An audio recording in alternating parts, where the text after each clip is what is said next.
Today's funeral service experts are Gail Marquardt and Danelle O'Neill. Gail is Vice President of Communications for the National Funeral Directors Association. Gail joined NFDA in 2011.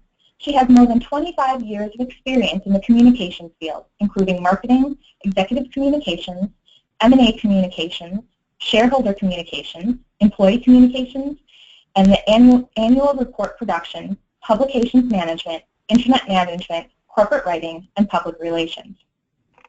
Danelle O'Neill is the Executive Director of the Funeral Service Foundation.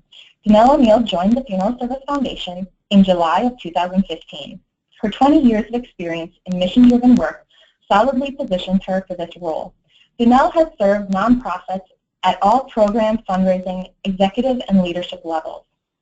Her strengths in building consensus, strategic thinking, and developing community partnerships help the Foundation to address the changing landscape of funeral service and to strategically position the Foundation to serve the next generation of funeral service professionals.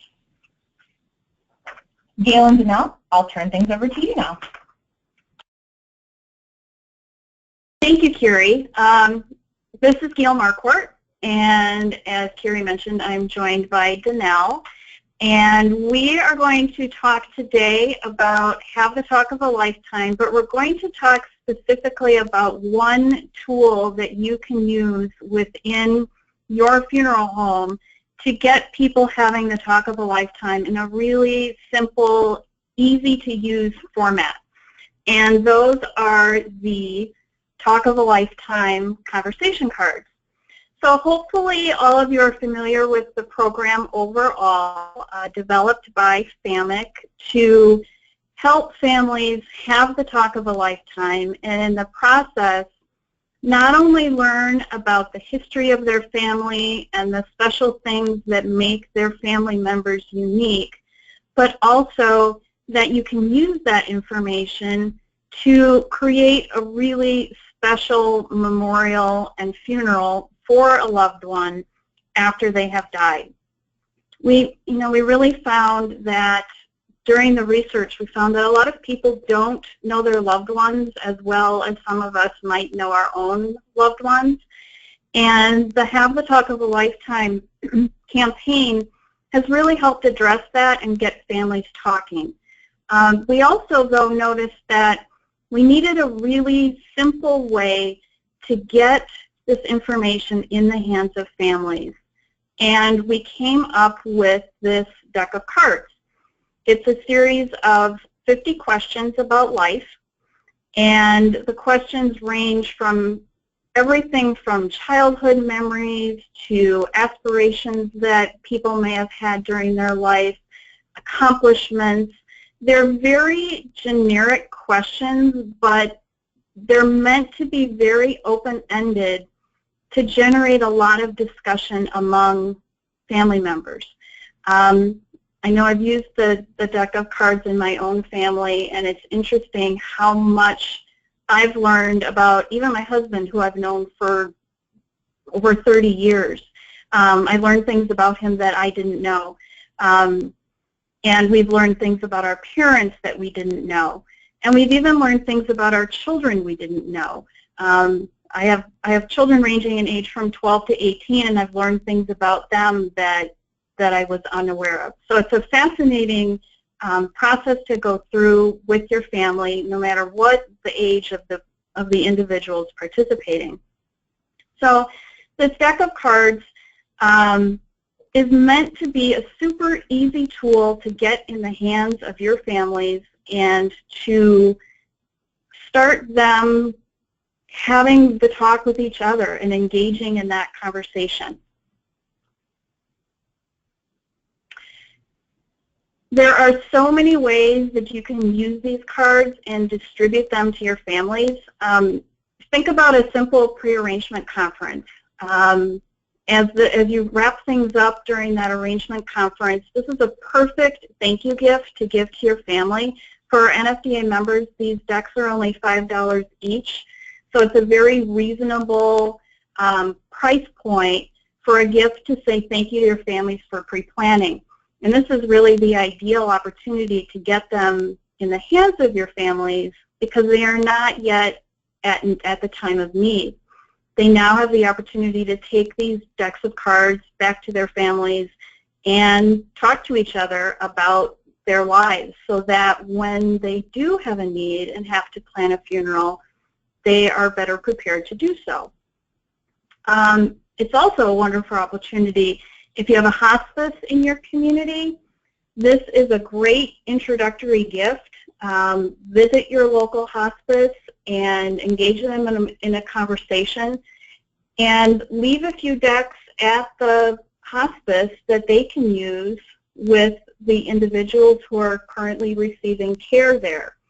It not only has an impact on the employees of the hospice, but it will have a lasting impact on the families that that hospice organization serves. I even recommend doing something as simple as keeping a few decks in your purse or in your suit coat pocket, and when you are out at the bank or at the grocery store and you run into someone in your community, engage them in a conversation about their family. Ask them how their family is doing, and give them a deck of cards as just a fun gift that they can use with their families to continue that conversation. It makes a great impact on your funeral home, and sets the tone for you being an expert in the community on how to effectively memorialize loved ones at the time of need. There are also many community events and funeral home events that you can host as well, and Danelle is going to speak to that a bit more. Great, thanks Gail. So Gail just covered the general information about the cards and the ways for you to use the cards in your funeral home and with your family. And in a few minutes, you're going to hear 3 funeral directors who have successfully held community-based events using the Talk of a Lifetime message and the conversation cards. So what I'd like to share with you is what the Foundation has been doing to promote the program and the cards across the country. As you know, the goal for Have the Talk and the conversation cards is to make it simple for families to have conversations with one another.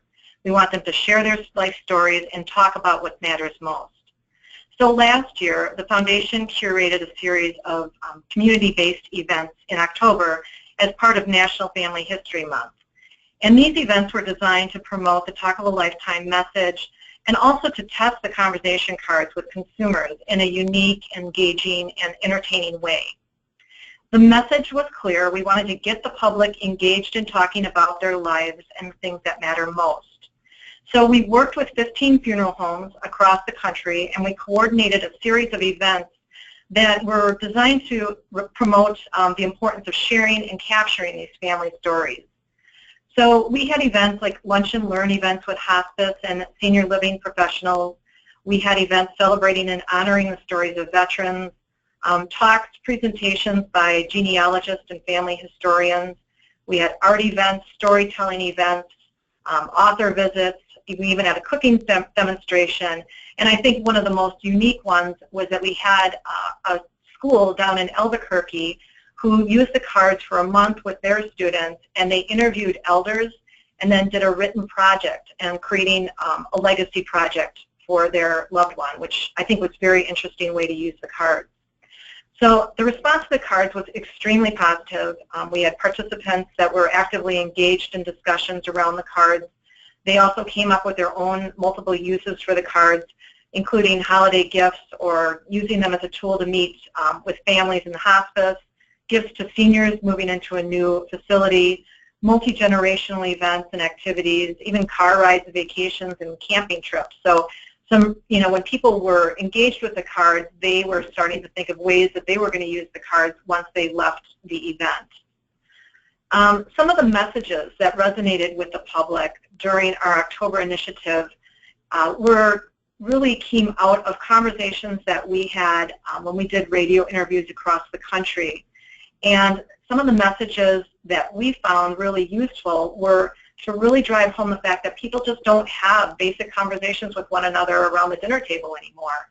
And the cards are a great way to get those conversations started.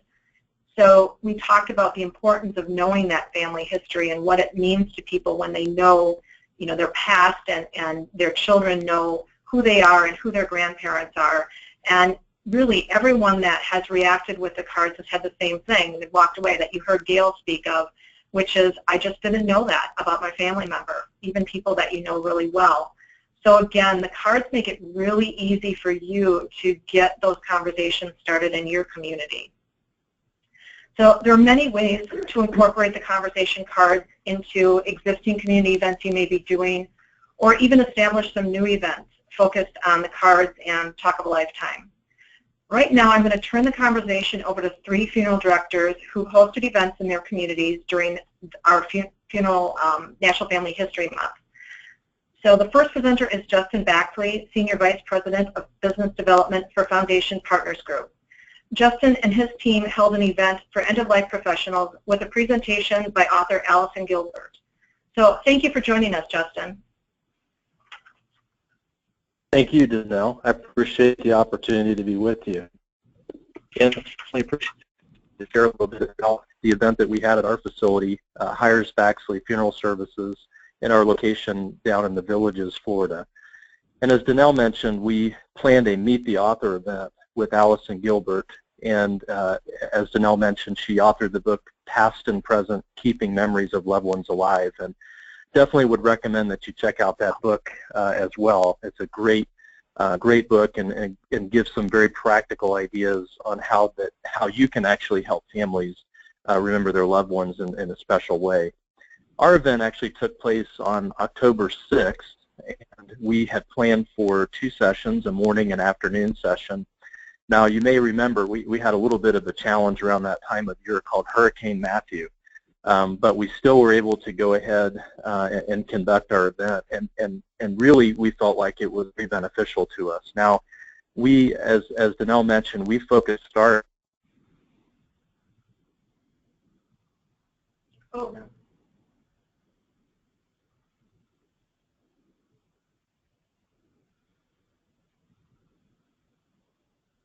Sounds like we may have lost Justin momentarily. While we try to get Justin back, if anybody has any questions for Justin, please feel free to enter them into your questions area, and please put his last name before your question, and we can have him answer that.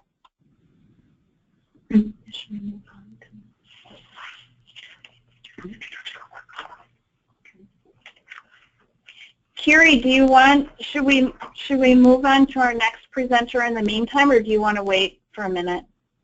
We sure can move on, and we can always come back to Justin. Okay. The second presenter is Johnny Lamonte, Funeral Home Manager for Overland Park Chapel. Johnny and his team put together a unique and successful evening event of painting, wine, and storytelling. Thank you for joining us, Johnny. Absolutely. I'm glad to be here. My event, as they all mentioned, is called Painting Conversations. I have a long background of bartending and party planning and being a funeral director as well. So we wanted to do something completely out of the ordinary. And so I decided to just simply have what a lot of folks are kind of knowing in this area, and I'm sure other areas out there as well, is kind of a Pinot's palette, if you will. There's a number of names for them, but essentially a painting, storytelling, and wine is what it's involved. I also have a good friend of mine that's a bartender to come in and serve the wine. So we sent out invitations, and our event was held October 19th. We did it in the evening time. We thought that would probably be the best for the crowd that we were looking for. So our event was from 6 p.m. to 8 p.m. And we had a tremendous turnout. I mean, as you can imagine, we probably had just shy of 50 people, give or take. There was people from the age range of 24 to a lady here that was 80 years old. We had two sets of families that were 3 generations. So we had a grandmother, her daughter, and then even her granddaughter. And that was fantastic to see that. And all in all, it was just a wonderful event. And how we did that, kind of talking about painting conversations, is I went down to the front of the chapel to start the event. Obviously, we introduced ourselves to talk about what we're doing and what we're trying to accomplish, and talk about the conversations that is important to have. With that being said, we simply opened up the event with a simple card. So what I did is I grabbed the first card, I read it off to everybody, and let them take it from there. The lady that did the painting conversations, the actual teacher, if you will, she immediately started teaching within about 10 to 15 minutes of them starting to paint. Then obviously I went up to each group of people that were here. Some there were groups of 2, sometimes there were groups of 3, and there was even a few groups here of literally a whole table as a family, which is, again, is just fantastic. So went up to them, reminded them about the cards, and then honestly after the first reminder, it was incredible. They just, I had decks of cards near each of them. I had made sure there was a deck of cards for each 2 people, and they just took it upon themselves. I mean, they started grabbing cards. There was laughter. There was conversation. It was just a wonderful event. And obviously, as you all can imagine, the wine played a great part in it. Again, I come from a big background of parties and bartending and things like that, and it just kind of helps. And it's not for everybody, and we all understand that, but it just helps kind of break the ice, if you will, and just get people in here and have a great event. I feel like it was great for our community because we are a part of a Chamber of Commerce here in Overland Park, and the lady that hosted the event is also part of the Chamber of Commerce. So not only did it get to benefit her company as well, her getting the recognition, but it also benefited the funeral home and, you know, having a talk of a lifetime just to come in here, and it showed all 3 of us off, which is, again, fantastic, and we couldn't have expected more of a turnout. I mean, it was fantastic. Other than that, I think that it's something that can be done all the time. I think that you could do this for a hospice group. I think you could, you know, have a ladies' night with it. I think you could go out to a hospital and see if they can, you know, throw out ideas and have a good time with it. As long as you obviously could travel with this and or invite people into the funeral home or wherever your business is, I think it's something that can be done, and again, just have a good time doing it. That was our goal, and I think we accomplished it quite well. That's really all I have. I think I covered all of it. If not, just let me know. If anybody has any questions, please just put in Johnny's last name and the question you have for him, and we will answer any questions.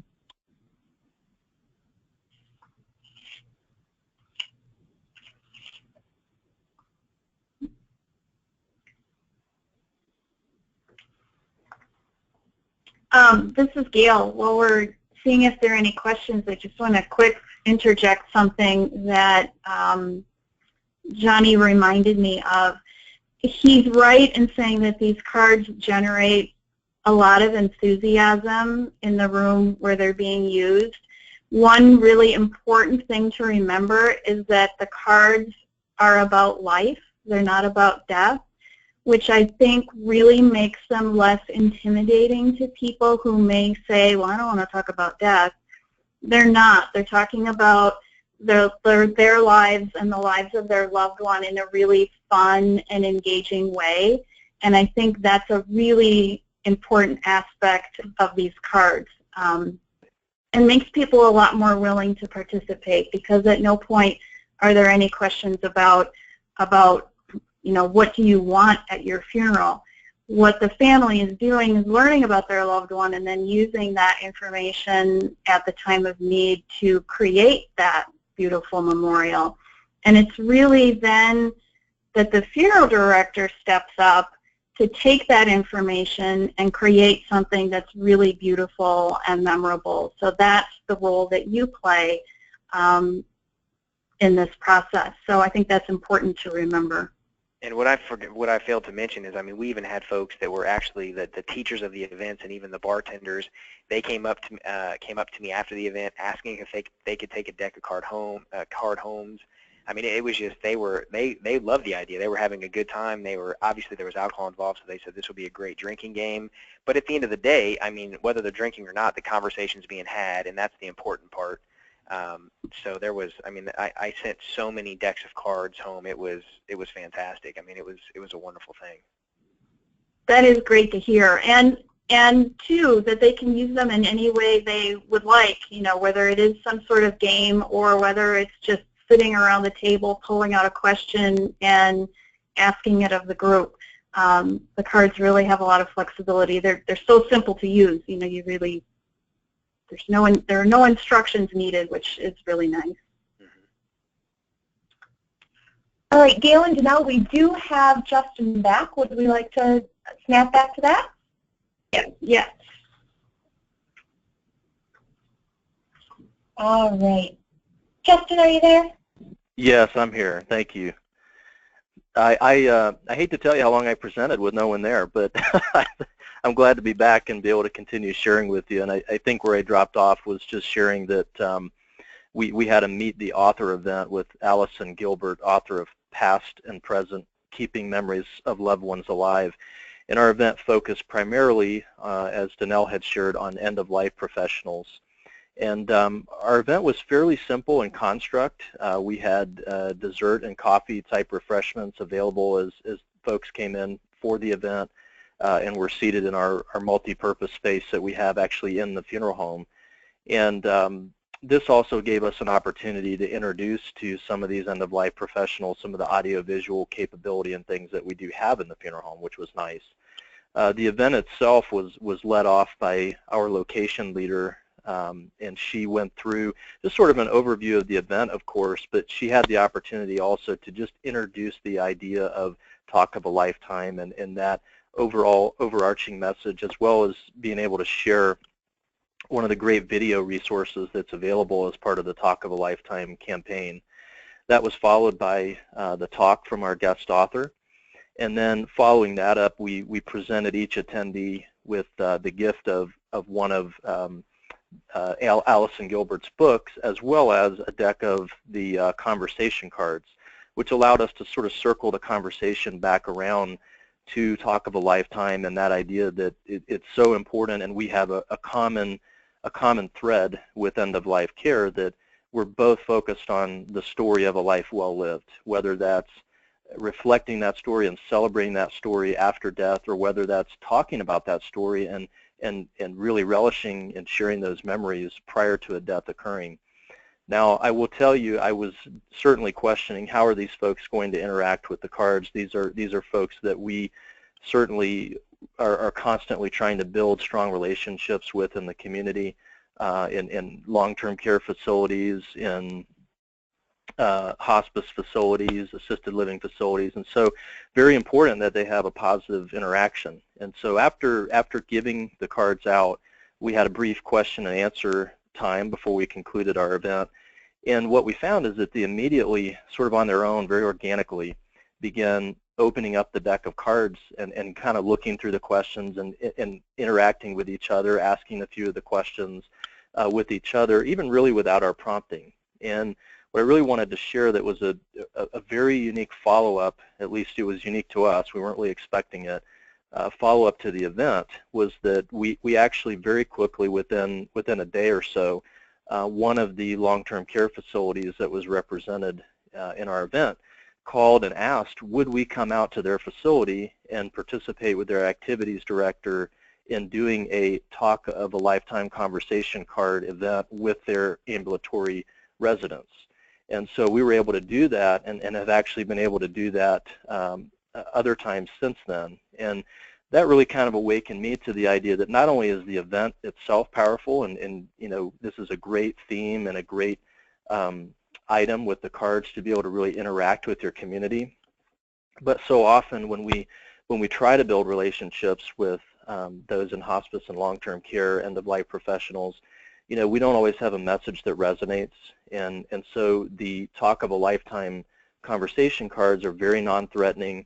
You know, as Gail mentioned, it really it facilitates a conversation that talks about life. and really gives you a reason to walk in the door and introduce yourself. I would also mention to you that, just in case you weren't aware, in those types of facilities, when they are having budget challenges or figuring out where they're going to save money, the activities director is usually the one whose budget gets cut. And so having an actual activity that you can walk in the door with is not only just a great thing to do, but actually solves a practical problem for that facility and gives you the opportunity to interact with their team and with the residents that they're serving. So I would definitely recommend getting your hands on some of these conversation cards and kind of hopefully being inspired by some of the stories you're hearing on the call today to go back and interact with your community using these as a resource.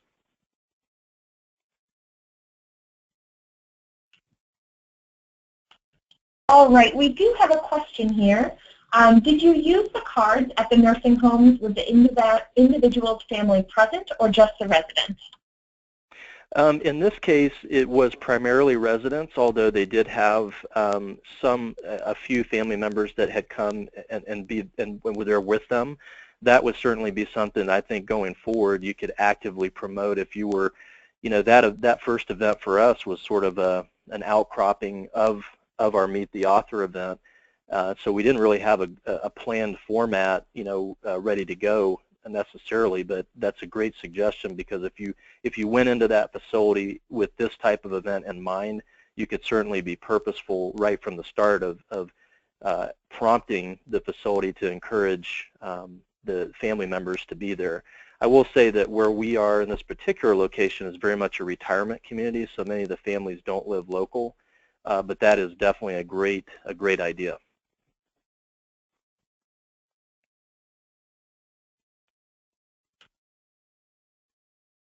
There are no other questions at this time. Okay. Well, our third presenter is Brian Warner, and he is Director of Operations for Daniel's Family Funeral Service. Brian and his team put together 2 events, and the first was a family art workshop held at the Albuquerque Museum of History and Art. The second was an event for social workers in the Silver Linings Networking Group. Thank you for joining us, Brian. Thank you very much for having me today. And as she said, we did do 2 events. I'll tell you about the first event, and this was all done during Family History Month. And the first one was called Family History Art Workshop, and this was at the Albuquerque Museum, and we had about 40 people, which included adults and children.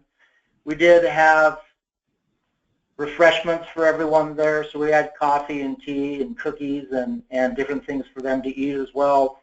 We were in a classroom setting where we had adults and children and families at different tables, and what they were creating was a 3D portrait in the museum classroom, and they could do that. And at that time, I was in the classroom and gave decks of cards to all the people that were there. And so as they were creating this portrait, they were also reading the cards and having a discussion about their family. And it was very interesting to watch them interact as a tight-knit family, but also as people that they didn't even know. And they were, reading the questions and answering questions and really having a really good time. They were also could go to other parts of the museum, and they created a digital family crest, and then they could also create a digital vintage postcard of their favorite family trip. So with all the things in the museum that they could do along with the cards, it was really interesting to watch that dynamic.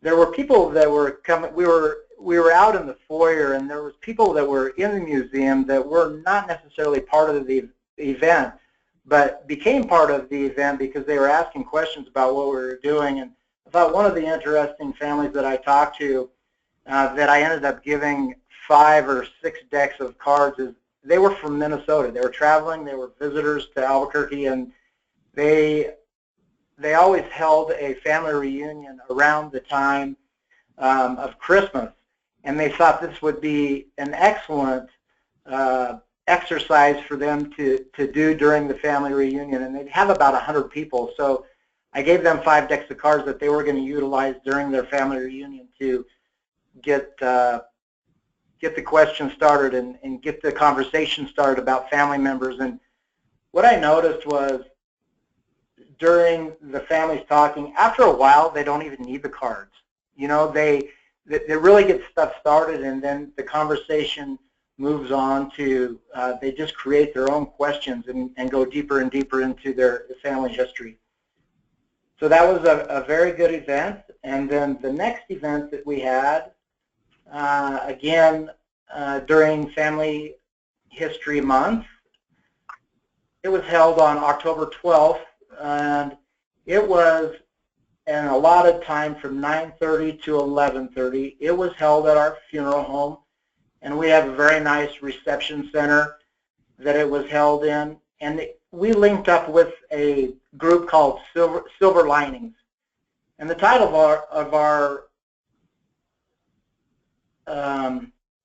event was called Silver Linings Connect with Daniels and National Family History Month. And this group is made up of social workers and elder care professionals. And they had a little bit of a networking session for about a half an hour. We fed them fruit and breakfast and coffee, and we probably had about 40 to 45 attendees at that one. There was myself and 2 other funeral directors. We did have a sales associate there for pre-planning, and then also Mike Watkins was there as well, and he used to be with the National Funeral Directors Association. And so as we got to our time after they got done with their networking, we explained National Family History Month, and we explained Have the Talk of a Lifetime, and then we introduced the deck of cards. And Mike Watkins was able to give a little background on how these cards came into effect, and kind of the I guess the back room on how the cards got invented and got created. So that was very neat to have him there to do that. And then we had decks of cards at every table, and we kind of talked about the deck of cards, and then we just let them have about 20 to 25 minutes, and they started with the questions of the card, and they probably had 3 or 4, sometimes 5 in a group, and they just had a great time. And it was interesting going around the room and listening to their conversations, and I thought it was very helpful for those social workers and elder care professionals to have that experience. One of the things that was interesting about that is there was a care center that had called me after the event because I told them that those cards would be available to them. They ordered 40 decks of cards that I ordered and delivered to their office, and they were giving them out for Christmas to all their resident families for a Christmas gift. Also, some of the other elder care professionals wanted some for their nursing home or care facility. For new residents coming into the facilities, that they would have the deck of cards so they could meet friends and have questions and conversation to develop a relationship with a new resident that they were going to be with there. Let's see. That's pretty much it about those 2 events. One of the other things that we did, we used them for a staff meeting. So we had about 35 to 40 people at a staff meeting, and we had a time for about 15 minutes during Christmas time, and that was pretty good for our own staff to get to know each other and their families at a staff event. And then coming up at the end of March, National Association of Social Workers Conference, there'll be over 500 people at this event. We'll also be doing a talk of Have the Talk of a Lifetime, and the cards will be available at that time too. So we love the event, we love the cards, and I encourage you to use them. So thank you very much, and then if you guys have any questions, be glad to answer those. We do have a question here. How do you promote and advertise your event? We advertised our event on our website. Also, we advertised our event with the Albuquerque Museum, so it was on their website, their Facebook page, and our Facebook page. And then with the Silver Lining, the same way, on our website, their website, and their Facebook page. Wonderful. There are no other questions at this time. All right. Thank you so much, Johnny, Justin, and Brian, for sharing your stories with us. I believe this is a photo from Brian's event that you're seeing on the screen right now. We can, at NFDA and the Funeral Service Foundation, we can give you practical advice at any time about how to use the decks of cards, but it's really wonderful to hear these first-person stories of how they've been used in the community and how successful they were and the excitement that they generate. It's really wonderful to hear that kind of response. I think when we first developed the cards, we had no idea the extent to which they would be received, and it's wonderful to hear those stories. So thank you, gentlemen, for sharing all that great information with us. If you registered relatively early for this webinar, you received a deck of cards in the mail as a thank you for your participation today. Those of you who registered a little later will be getting a deck of cards soon. So I wanted to let you know, if you don't already have a deck of cards, to expect a complimentary deck in the mail shortly. Now we thought it might be kind of fun for Danelle and I to actually participate and show you how to use the cards by answering a couple of questions ourselves.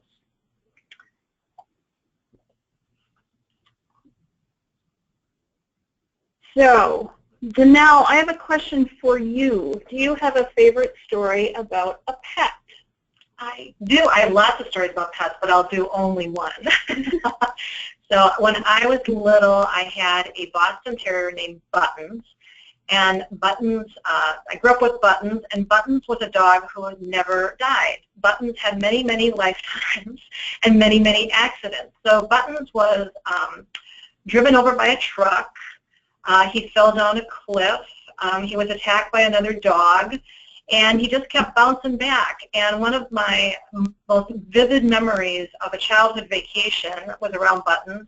And my brother and I went to the soda machine to get a soda one night, you know, right before dinner, which is a great time to have a soda.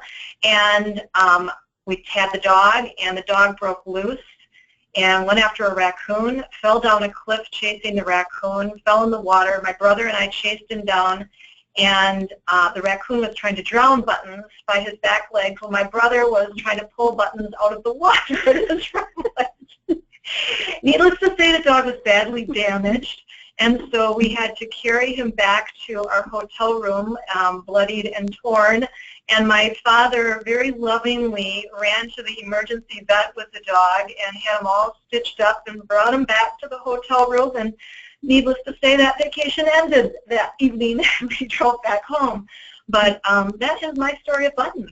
Wow. And I'm going to assume that Buttons is an important part of your life and that you clearly have a lot of memories about Buttons. He actually lived 18 years, which is really long for a dog.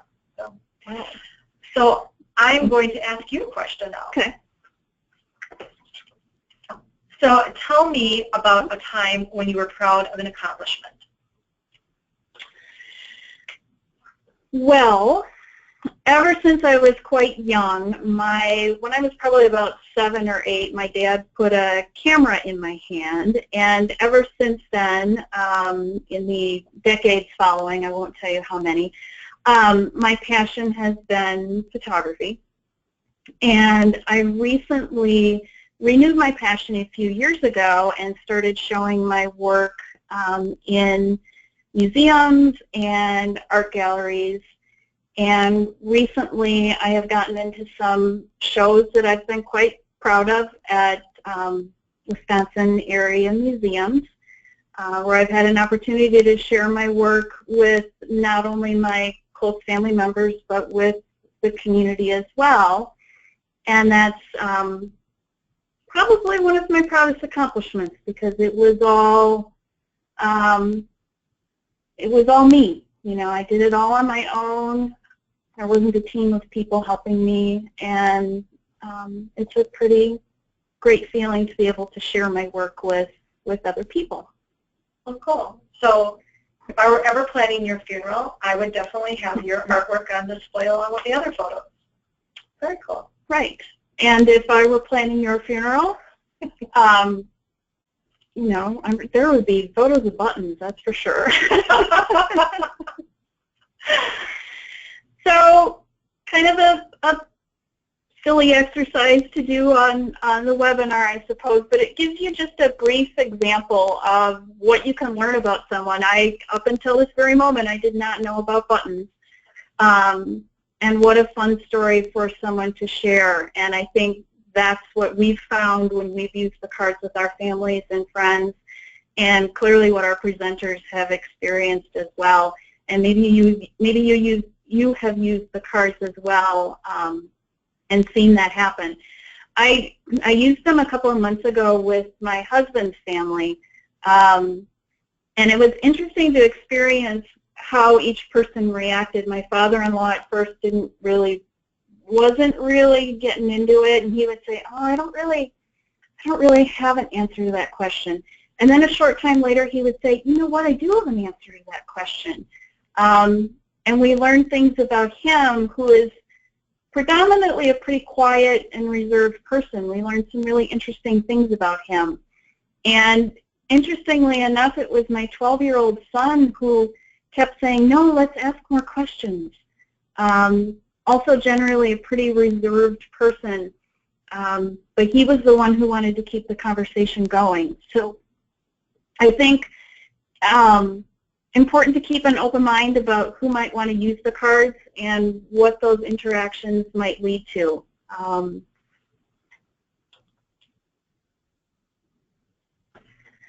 So, as far as getting the cards out into the hands of your families, again, there are so many opportunities throughout the year. We're going to have a mailing going out to the funeral home soon with some additional ideas of how you can use the cards.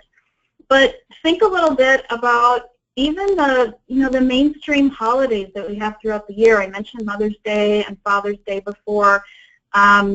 Brian also touched on the fact that family reunions are a wonderful opportunity to do this, wonderful opportunity to document some of those stories. Grandparents' Day comes up in September, another great opportunity to get kids talking to their grandparents. The obvious ones are probably Thanksgiving and Christmas, great opportunities to have the talk where large groups of family members and friends might be gathering. But also remember, if you have this information about your families, birthdays and anniversaries throughout the year, a gift of cards, especially when it's unexpected, is a wonderful way to say, "I remembered, and you're on my mind, and you're a special part. You're a special part of my business and my life."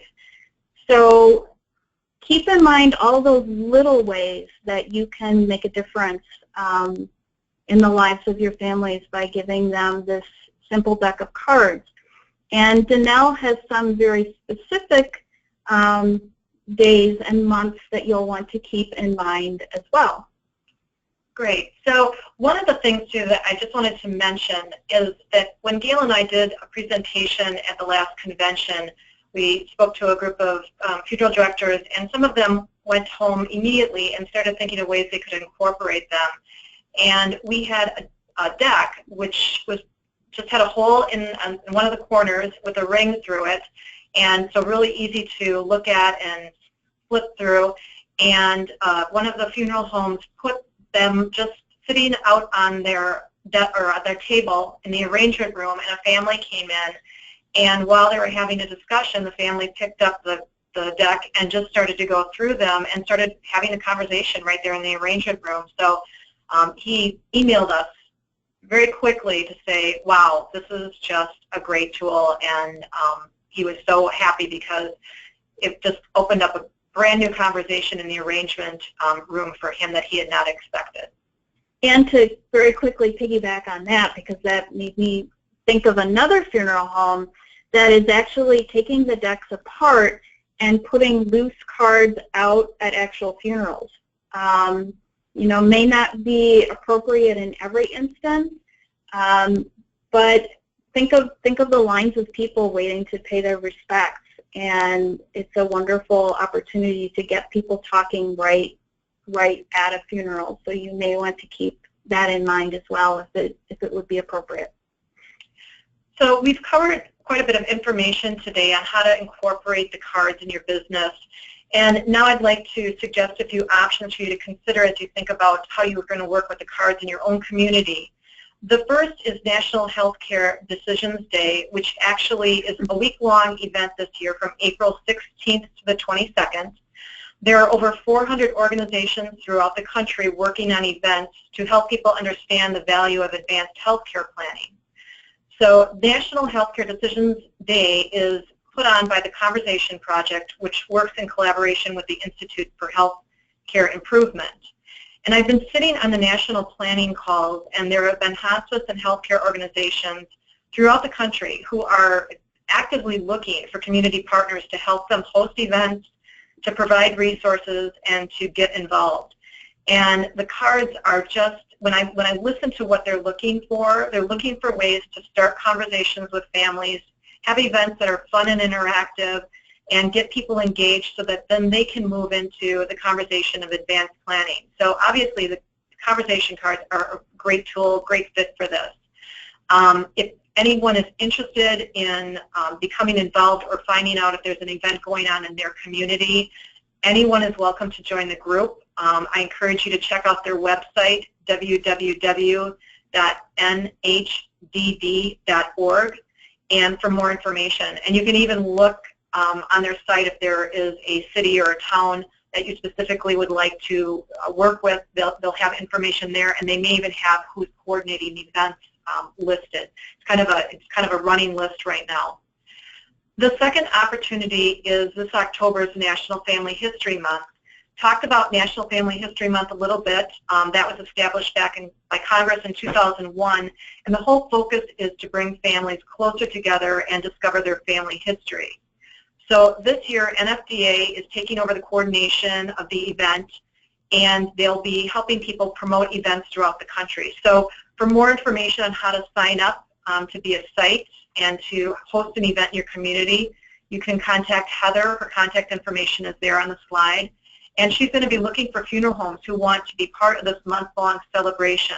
So on NFDA's side, they'll be helping to promote the events as well, and we'll be helping you figure out what type of event you want to do for your community. You know, who are you going after? Who do you want to attract? The third opportunity is November's Time for Family, Time for Talk, which is coordinated by FAMIC, and that focuses sharing family stories throughout the holiday season. So for more information on how you can get involved in that, you can contact FAMIC. The phone number is 262-814-1545, and you can just speak to Catherine and say you want to be a host site, and she'll walk you through that. I want you to remember that events can be hosted not only in your funeral home, but also consider having them in other locations like Brian did. You can broaden your reach and build partnerships. So art centers, genealogy societies, bookstores, schools, colleges, universities, community theater, those are all places that, you know, they look for partners in the community to host these types of events throughout the year. So if you're looking at something to do for holidays or something else, you know, just consider maybe that's something that you want to partner up with another organization on. And the other thing is to consider when you're thinking about what type of event is really who do you want to attract? Do you want to attract families, individuals, women? What are you going after? And then look at things that attract those populations. So family storytelling nights, gallery talks, author presentations, scrapbooking events. And even preserving, restoring, and digitizing family photos is a great type of event that matches the cards. Or how to research your family history, how to set up a family Facebook page, and of course social media.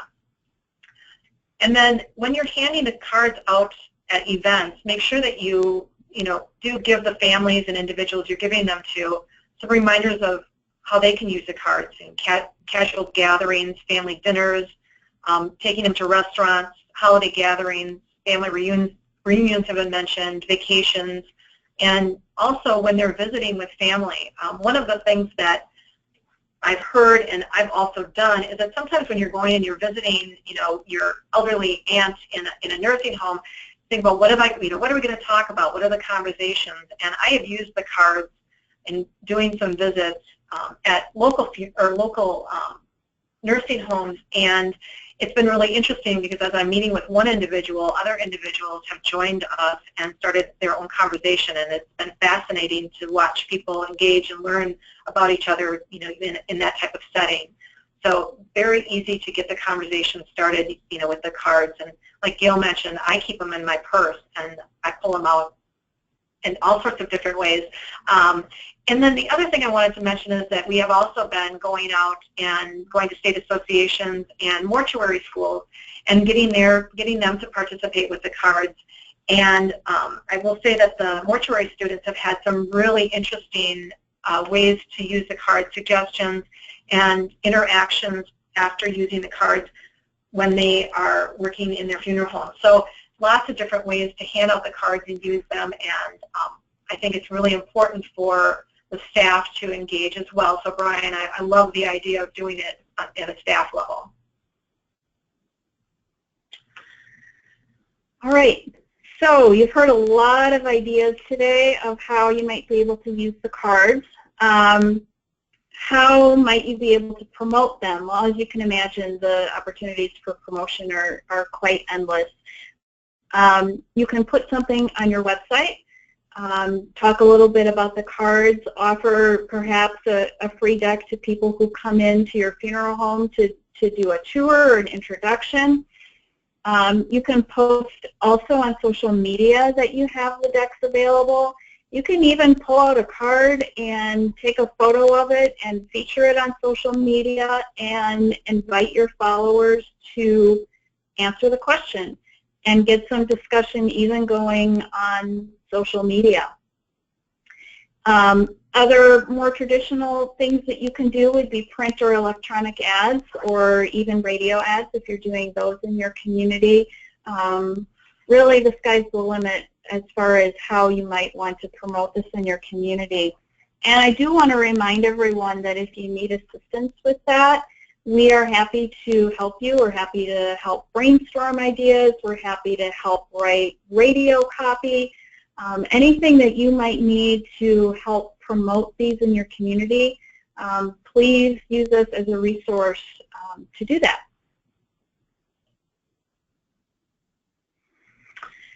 And of course, we make ordering easy. The cards are $5 each for NFDA members or members of other FAMIC member associations. And there's no minimum order for the regular decks of cards. You can also customize the back of the deck with your logo or a message or your address, whatever you might want to do on the back. The minimum order for that is 100 cards, and it does, of course, become more cost-effective the more you order when we get to the custom decks. And you can order as many as you like of the custom decks, and there are tiers for pricing. And you can simply contact us if you'd like to learn more about ordering the custom boxes, but a great way to get your name out in the community with your families.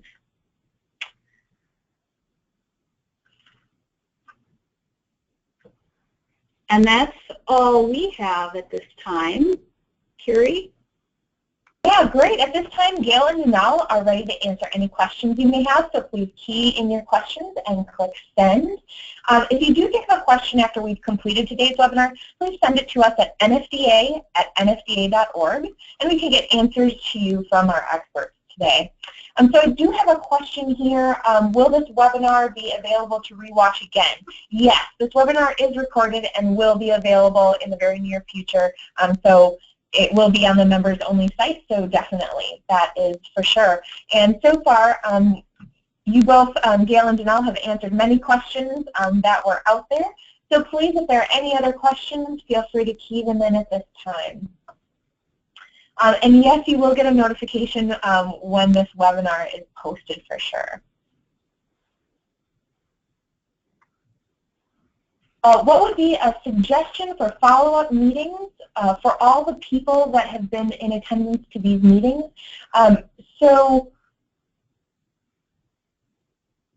If you could clarify that a little bit more for us, that would be great.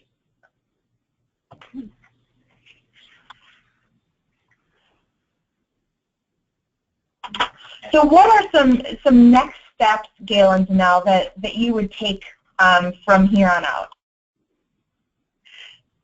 It would depend on how you want to use the card. So if you wanted to do a community event, I think the first thing that I would suggest is that you really think about who you want to attract to your event. Give yourself sort of a goal number. How many people would you like to have in attendance? Maybe once you decide that, decide what type of event you want to have. And we've had a lot of suggestions, a lot of ideas. But if you're going to do something with a hospice organization, or you're going to go down that route, I can just say that the feedback we had from October was that when you're going to do something to a professional population, either having it be a breakfast meeting or a lunch meeting so that it's during the workday, that seems to work best for that group. And so then you want to think about time of day, obviously with the type of event you are doing. And then I would suggest that you maybe look at what type of community partners you might want to work with. And the reason I say that is because you can post the information on your web pages and in your social media, but really to get the information out in the community, you want to have that community pull, and sometimes being able to work with another organization, you just have a broader reach. But also talking to like your chamber of commerce or any sort of the networking groups in your community, you may be able to pull in partners who would be willing to share the information. So those are some basic next steps that I would take if I were going to be planning an event. And again, please reach out to us. We're here to help you, to brainstorm, give you suggestions. So feel free to reach out to us if you're looking to plan an event or want to become part of an event, one of the opportunities that I spoke about earlier.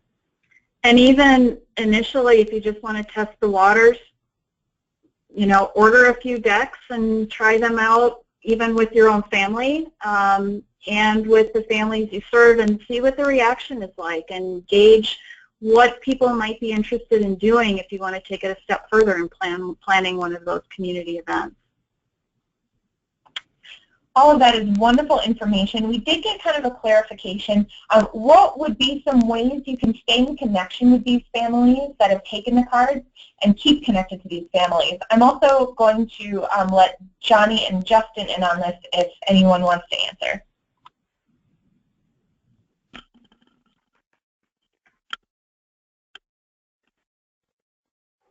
Hey, so this is Justin, and always, I think anytime you do an event, it's great to plan not only for the event, but to plan for follow-up. And so a couple of key points, I think, on that. One is making sure that you're getting contact information from those that attend your events for a simple follow-up and thanking them for attending. In the case of using the conversation cards, while you can share at the event how the cards can be used, an email follow-up with 3 or 4 tips on ways that the conversation cards can be used with their family, I think would be a really nice follow-up. I would also encourage you that if you're really committed to doing more with community outreach and bringing not only the community members, but those community members that work specifically in elder care into your facility, it's a really good idea to think about using some type of customer relationship marketing database and just keeping track of that contact information so that not only can you give a specific follow-up for a meeting like this, but keep in contact for events in the future as well. So great question. And I think one of the other things we had all of the October sites do is we did have a sign-in sheet. So what, people registered for the event, but then when they attended the event, they needed to sign in, and we requested their email address as well.